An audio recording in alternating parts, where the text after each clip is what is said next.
मैं हूं अंशुल सिंह और आप देख रहे हैं अपना फेवरेट यूट्यूब चैनल आओ चले विज्ञान की ओर।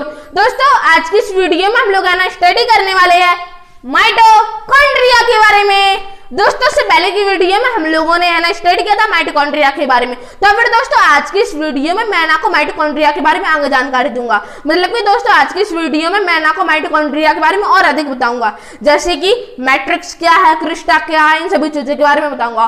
और दोस्तों मैं आपको माइटोकॉन्ड्रिया के बारे में एक डायग्राम की मदद से भी समझाऊंगा, जिससे आप अच्छी तरीके से समझ जाए। तो फिर दोस्तों बिना किसी देरी के हम लोग है ना अपना आज का जो वीडियो है उसको शुरू करते हैं। So let's start friends. Mitochondria using mitochondrion and specifically stand are not easily visible under the microscope. The number of mitochondria per cell is variable depending on the physiological activity of the cells. In terms of shape and size, also considerable degree of variability is observed. Typically it is sausage shaped or cylindrical, having a diameter of 0.2 to 1.0 micrometer, average 0.5 micrometer and length 1.0 to 4.1 micrometer. Each mitochondria is a double membrane bound structure with the outer membrane and the inner membrane, dividing its lumen distinctly into two equal compartments, i.e. the outer compartment and the inner compartment. The inner compartment is filled with a dense homogeneous substance called the matrix. The outer membrane forms the continuous limiting boundary of the organelle. The inner membrane forms a number of enfolding called the crystalline crista.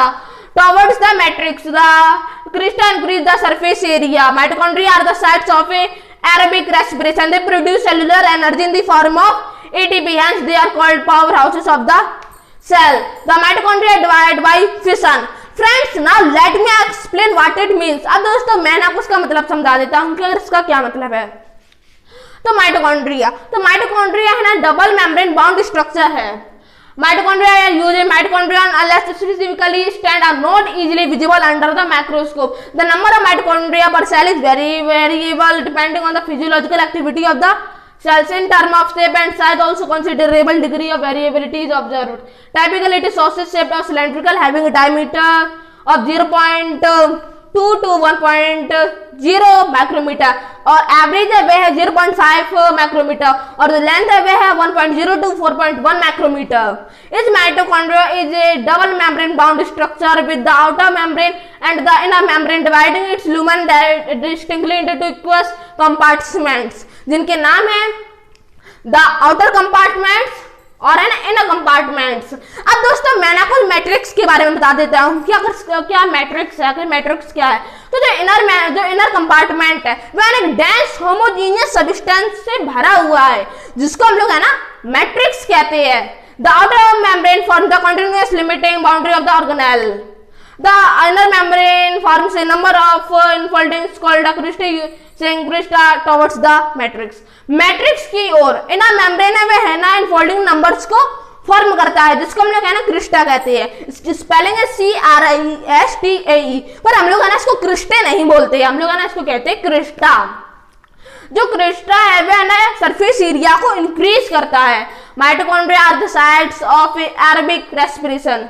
ये है ना cellular energy को produce करते हैं ATP के form में। अब दोस्तों मैं आपको बता देता हूँ कि अगर एटीपी का क्या फुल फॉर्म है, तो एटीपी का फुल फॉर्म है एडिनोसिन ट्राइफॉस्फेट, इसलिए हम लोग इनको powerhouses of the cell के नाम से भी जानते हैं। मतलब कि हम लोग ना माइटोकॉन्ड्रिया को powerhouses of the cell के नाम से भी जानते हैं। तो माइटोकॉन्ड्रिया है वह ना फिशन के द्वारा डिवाइडेड है। अब दोस्तों मैं आपको इसके एक डायग्राम की मदद से समझा देता हूँ कि आखिर माइटोकॉन्ड्रिया क्या है, जिससे आप है ना अच्छी तरीके से समझ जाए, इसलिए मैं आपको डायग्राम की मदद से समझा देता हूँ। तो diagram structure of mitochondria longitudinal section.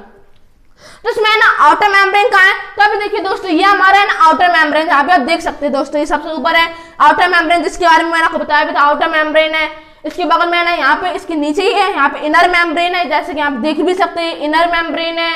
इसके बाद मैट्रिक्स है, और मैट्रिक्स के बारे में दोस्तों मैंने आपको बताया भी था। जो इनर कंपार्टमेंट है फील्ड एक डेंस होमोजेनियस सब्सटेंस से, जिसको हम लोग मैट्रिक्स कहते हैं। और ये रहा हमारा मैट्रिक्स, देख सकते हैं दोस्तों इस ग्रीन कलर में, यहाँ पे हमारा मैट्रिक्स हो गया।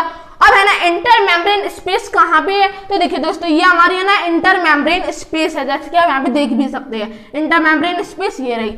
और क्रिस्टा, तब देखिए दोस्तों ये हमारा है ना क्रिस्टा है, यहाँ पे देख सकते हैं, यहाँ पे मैट्रिक्स है, यहाँ पे बार में ना यहाँ पे क्रिस्टा है। तो फिर दोस्तों मैं उम्मीद करता हूँ कि आप इन सभी चीजों के बारे में समझ चुके होंगे, जैसे कि माइटोकॉन्ड्रिया क्या है, मैट्रिक्स क्या है, क्रिस्टा क्या है, इन सभी चीजों के बारे में समझ चुके होंगे और आप है ना डायग्राम की मदद से भी समझ चुके होंगे। तो फिर दोस्तों अगर आप इन सभी चीजों के बारे में समझ चुके हैं तो हमारे चैनल को लाइक, सब्सक्राइब और शेयर कर दीजिए। तो फिर दोस्तों हम लोग मिलेंगे अपने अगले वीडियो में एक नए टॉपिक के साथ, तब तक के लिए दोस्तों बाय बाय और थैंक यू।